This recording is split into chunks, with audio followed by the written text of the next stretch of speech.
আলহামদুলিল্লাহ আলহামদুলিল্লাহি রাব্বিল আলামিন আর রহমানির রহিম আল আকিবাতুল মুত্তাকিন ওয়াসসালাতু ওয়াসসালামু আলা রাসূলিহি সাইয়্যিদুল মুরসালিন আম্মা বাদ। শুরুতেই সেই মহান রবের শুকরিয়া, যেই মহান রব আমাদেরকে কথা বলার ক্ষমতা দান করেছেন, চলার ক্ষমতা দান করেছেন এবং ভালো মন্দ বোঝার ক্ষমতা দান করেছেন। সেই মহান রবের শুকরিয়া। আর সেই ভালো পথে চলার জন্য যেই সঠিক পথটি তিনি দেখিয়েছেন, সেই সঠিক পথটি আমার রাসূল জনাব মুহাম্মদ রাসূলুল্লাহ সাল্লাল্লাহু আলাইহি সাল্লামের মাধ্যমে আমাদের দুনিয়াবাসী মানুষের কাছে স্পষ্ট হয়েছে। সেই মহান রাসূলের জন্য দোয়া করি, দরুদ পাঠ করি, আল্লাহুম্মা সাল্লি আলাইহি আল্লাহুম্মা বারিক আলাইহি। সম্মানিত ভাই বন্ধু, মুসলিম উম্মাহ, আমি কয়েকটি কথা বলার জন্য চেষ্টা করব। এক নম্বর হচ্ছে, আল্লাহ রব্বুল আলামিন তার হাবিবকে প্রথম মেসেজ দিয়েছিলেন যে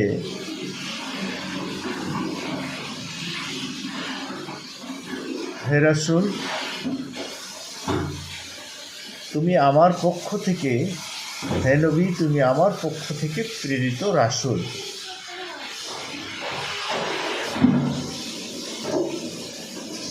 তুমি মানুষকে একজন উপদেশদাতা মাত্র, তোমাকে দারোগা করে পাঠানো হয় নাই যে তুমি তাদেরকে মেরে মেরে আঘাত করে জবরদস্তি করে ইসলামের মধ্যে শামিল করবে বা তোমার প্রচারটাকে মানতে বাধ্য করাবে, আল্লাহর বিধানকে মানতে বাধ্য করাবে। এইভাবে আল্লাহ রাসূল জনাবি মুহাম্মদ রাসূলুল্লাহ সাল্লাল্লাহু আলাইহি সাল্লাম মক্কার অলিতে গলিতে তিনি ইসলামের দাওয়াত প্রচার করা শুরু করলেন। তুমি তোমার মোবাইলে গেম পার করতে যাচ্ছিল। এক সময় আল্লাহ রাসূল জনাবি মুহাম্মদ রাসূলুল্লাহ সাল্লাল্লাহু আলাইহি সাল্লাম যখন প্রচার দিন দিন বিস্তার লাভ করল, তখন স্থানীয় প্রভাবশালী যারা, তাদের নাম উল্লেখ করা হয়েছে কোরআন হাদিসের মাধ্যমে, আবু জেহেল, উতবা, সাইবা, বিভিন্ন কাফের গোষ্ঠী, তারা এটা সহ্য করতে পারল না। আল্লাহ রাসূল জনাব মুহাম্মদ রাসূলুল্লাহ সাল্লাল্লাহু আলাইহি সাল্লামকে বিভিন্নভাবে বাধা প্রদান করা সৃষ্টি করতে আরম্ভ করল। এক পর্যায়ে এমন অবস্থা হলো যে তারা আল্লাহ রাসূল জনাব মুহাম্মদ রাসূলুল্লাহ সাল্লাল্লাহু আলাইহি সাল্লামকে হত্যা করার মতো ষড়যন্ত্রে লিপ্ত হলো। আল্লাহ রব্বুল আলামিন আলিমুল গায়ব সেই সংবাদটা আল্লাহ রাসূলকে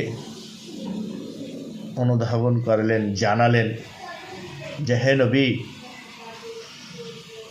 তুমি যাদেরকে আমার দাওয়াত, তোমার এই ভালোবাসা দিয়ে, সরলতা দিয়ে প্রচার করছো, তারা তোমার প্রতি জুলুম নির্যাতন করে তারা ফায়দা অর্জন করতে পারে নাই। তারা ভয়ে আশঙ্কায় যে তাদের সব কিছু হয়তো, সব জনবল হয়তো তোমার অনুকূলে চলে আসতে পারে, সেই ভয়ে তারা তোমাকে হত্যা করার ষড়যন্ত্র করেছে। আর আমি আল্লাহ সেটা জানি। তুমি মক্কা থেকে মদিনায় হিজরতের জন্য প্রস্তুতি গ্রহণ করো। আল্লাহ রসুল অনেক কথা আছে। আল্লাহ রসুল জনাবি মুহাম্মদ রাসূলুল্লাহ সাল্লাল্লাহু আলাইহি সাল্লাম এই অবস্থায় এমত অবস্থায় মক্কা থেকে মদিনায় হিজরত করলেন। হিজরতের অনেক ঘটনা আছে, আমি সেদিকে যাচ্ছি না। আমার মূল মেসেজটি হচ্ছে যে আল্লাহ রাব্বুল আলামিন প্রথমত নির্দেশ দিলেন যে হে নবী, তোমাকে দারোগা করে পাঠানো হয় নাই, তুমি তোমার দায়িত্ব আমার মেসেজটা, আমার কোরআন মানুষের কাছে পৌঁছে দাও। এই পৌঁছে দেওয়া, এই সতর্ক করে দেওয়া, জান্নাত জাহান্নাম না মানলে কি পরিণতি, এগুলো জানিয়ে দেওয়াই তোমার মূল দায়িত্ব। যাক, আল্লাহ রসুল জনাবে মুহাম্মদ রাসূলুল্লাহ সাল্লাল্লাহু আলাইহি সাল্লাম এক পর্যায়ে মক্কা থেকে মদিনায় হিজরত করলেন। হিজরত করার পরে জনবল জনগোষ্ঠী দিন দিন বাড়তে শুরু করলো। আল্লাহ রসুলের, আল্লাহর কোরআনের প্রেমীরা দিন দিন বৃদ্ধি হতে শুরু করলো। আল্লাহ রসুল নেতায় পরিণত হলেন। এখন যেখানে নেতা থাকবে, নেতার নীতি থাকবে না, শাসন থাকবে না, কোনো নিয়ম পদ্ধতি থাকবে না, এটা হয় না। আল্লাহ রসুল জনাবি মুহাম্মদ রাসূলুল্লাহ সাল্লাল্লাহু আলাইহি সাল্লামকে আল্লাহ পর্যায়ক্রমে কিভাবে সমাজ প্রতিষ্ঠা করতে হবে, সমাজের মানুষগুলোকে পরিচালিত করতে হবে, তাদের মানুষ মাত্রই যেহেতু ভুল, মানুষ ভুল করে অপরাধ করে, তার অপরাধের সংশোধন কী করতে হবে, কীভাবে করতে হবে, সব কিছু আল্লাহ রাব্বুল আলামিন আল্লাহ রসুলকে তার বিধানের মাধ্যমে জানিয়ে দিলেন। এখন ধরেন ভুল করতে করতে আপনি এক পর্যায়ে কারো অন্যায় করে ফেললেন। অন্যায় শুধুমাত্র ক্ষমা, এটা কি হয়? হয় না। শাস্তির যদি বিধান না থাকে, বারবার ক্ষমা করতে করতে মানুষ সেটা একটা তিক্ততায় পরিণত হবে।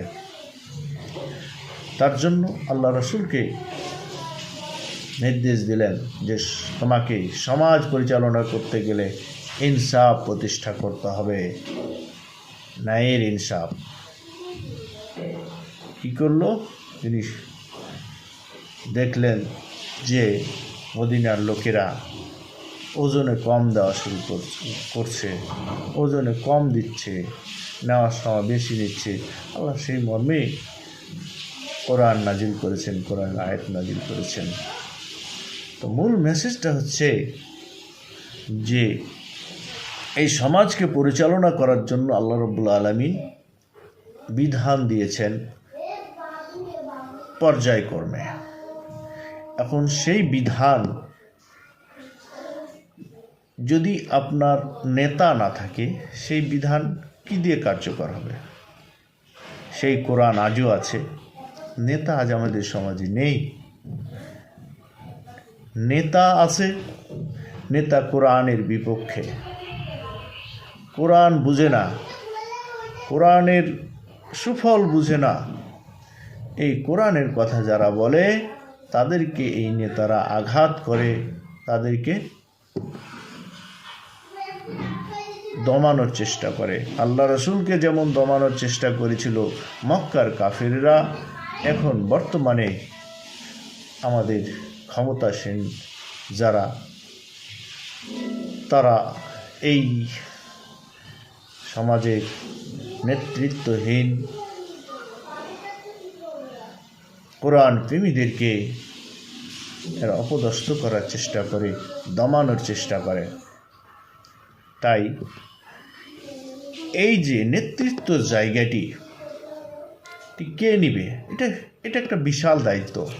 এখানে আপনি যদি মনে করেন যে আমি নেতৃত্ব জায়গাটি গ্রহণ করব, আপনাকে সেই রকম যোগ্যতা সম্পন্ন সেই কোয়ালিটি মেনটেন করেই আসতে হবে। আল্লাহ রাসূল জনাব মুহাম্মদ রাসূলুল্লাহ সাল্লাল্লাহু আলাইহি সাল্লাম যখন সমাজ পরিচালনার কোয়ালিটি তার মধ্যে সম্পূর্ণ হয়েছিল, তখনই আল্লাহ রাব্বুল আলামিন তাকে নেতৃত্বর জায়গাটা দিয়েছিলেন। সেই পদ্ধতি অনুযায়ী যতদিন তার খেলাফায়ে রাশেদিনেরা ধারণ করতে পেরেছিল, ইনসাফ প্রতিষ্ঠা করতে পেরেছিল, ততদিন এই সমাজ, এই রাষ্ট্র তাদেরকে নেতৃত্বর স্থানে রেখেছিল। আজকে বহুদিন চলে গেছে, প্রায় 1400 বছর আমাদের নেতৃত্ব শূন্য। এই কোরআনকে অনুধাবন করার লোক নাই, কোরআনকে পরিচালনা করারও লোক বা নেতা আমাদের সমাজে আবির্ভূত হয় নাই। এমন কেউ নেই যে প্রতিশ্রুতি দিয়েছে আমাদেরকে যে আমি যদি আপনাদের নেতা হিসেবে নির্বাচন করেন, আমি কোরআন দিয়ে আমি আপনাদের নেতৃত্ব দেব, ন্যায় বিচার প্রতিষ্ঠা করব। কেউ এমনটা আমাদেরকে স্বীকৃতি দেয় নাই, ওয়াদা দেয় নাই। আজকে বর্তমান সময়ে বাংলাদেশ জামাত ইসলামী আমাদেরকে সেই নিশ্চয়তা দিচ্ছে যে আমরা কোরআনের ফায়সালা অনুযায়ী রাষ্ট্র পরিচালনা করব, সমাজ পরিচালনা করব, বিচার কার্য পরিচালনা করব। তারা কতটুকু পারবে, কতটুকু করবে আল্লাহ রাব্বুল আলামিন ভালো জানেন। কিন্তু এনারা বাদে অন্য কোনো সংগঠন, অন্য কোনো দল নেই যেই দল একবার আমাদের সামনে প্রতিশ্রুতি দিল যে কোরআন নিয়ে, কোরআনের মাধ্যমে রাষ্ট্র পরিচালনা করবে, আল্লাহর বিধান অনুযায়ী রাষ্ট্র পরিচালনা করবে। তাই আমি বলবো যে ইতিপূর্বে যারা চলে গেছে তারা সেই প্রতিশ্রুতি দেয় নাই, তারা সেই অনুযায়ী রাষ্ট্র পরিচালনা করে নাই, বরঞ্চ যারা এই কোরআনের কথা বলেছে তাদেরকে বিভিন্নভাবে আঘাত করেছে, দমানোর চেষ্টা করেছে। আজকে আমাদের সামনে বিদ্যমান এই জামাত ইসলাম, তারা যেহেতু ওয়াদা করছে কোরআন দিয়ে রাষ্ট্র পরিচালনা করবে, কারো উপর জুলুম করবে না, অন্যায় করবে না, কোনো অন্যায় বরদাস্ত করবে না, সমাজকে দুর্নীতিমুক্ত করবে, তারা দুর্নীতি করবে না, কাউকে করতে দেবে না।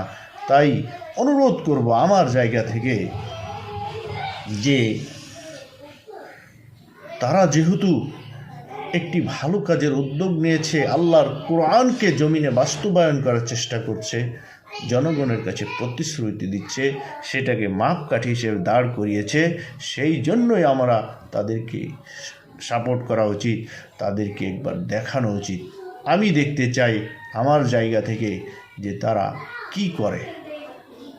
যদি ব্যর্থ হয় তাহলে আমাদের তো হারানোর কিছু নেই, আমরা তো হারিয়েছি সেই 1400 বছর আগেই।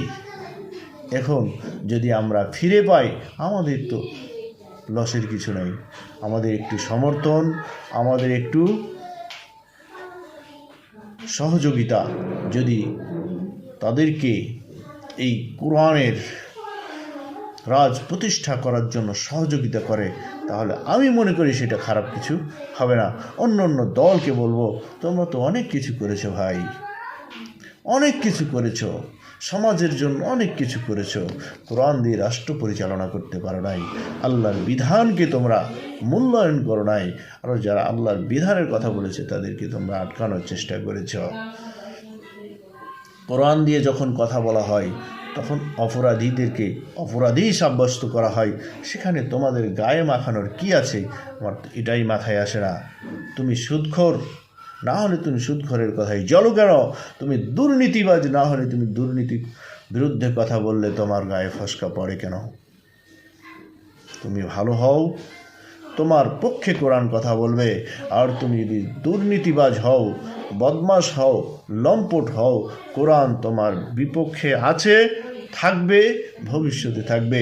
তুমি আমি কথা বললেও থাকবে, তুমি আমি কথা না বললেও থাকবে, চিরকাল থাকবে, চিরদিন থাকবে।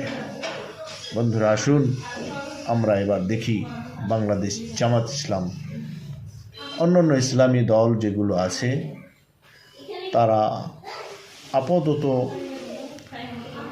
ক্ষুদ্র অবস্থায় আছে।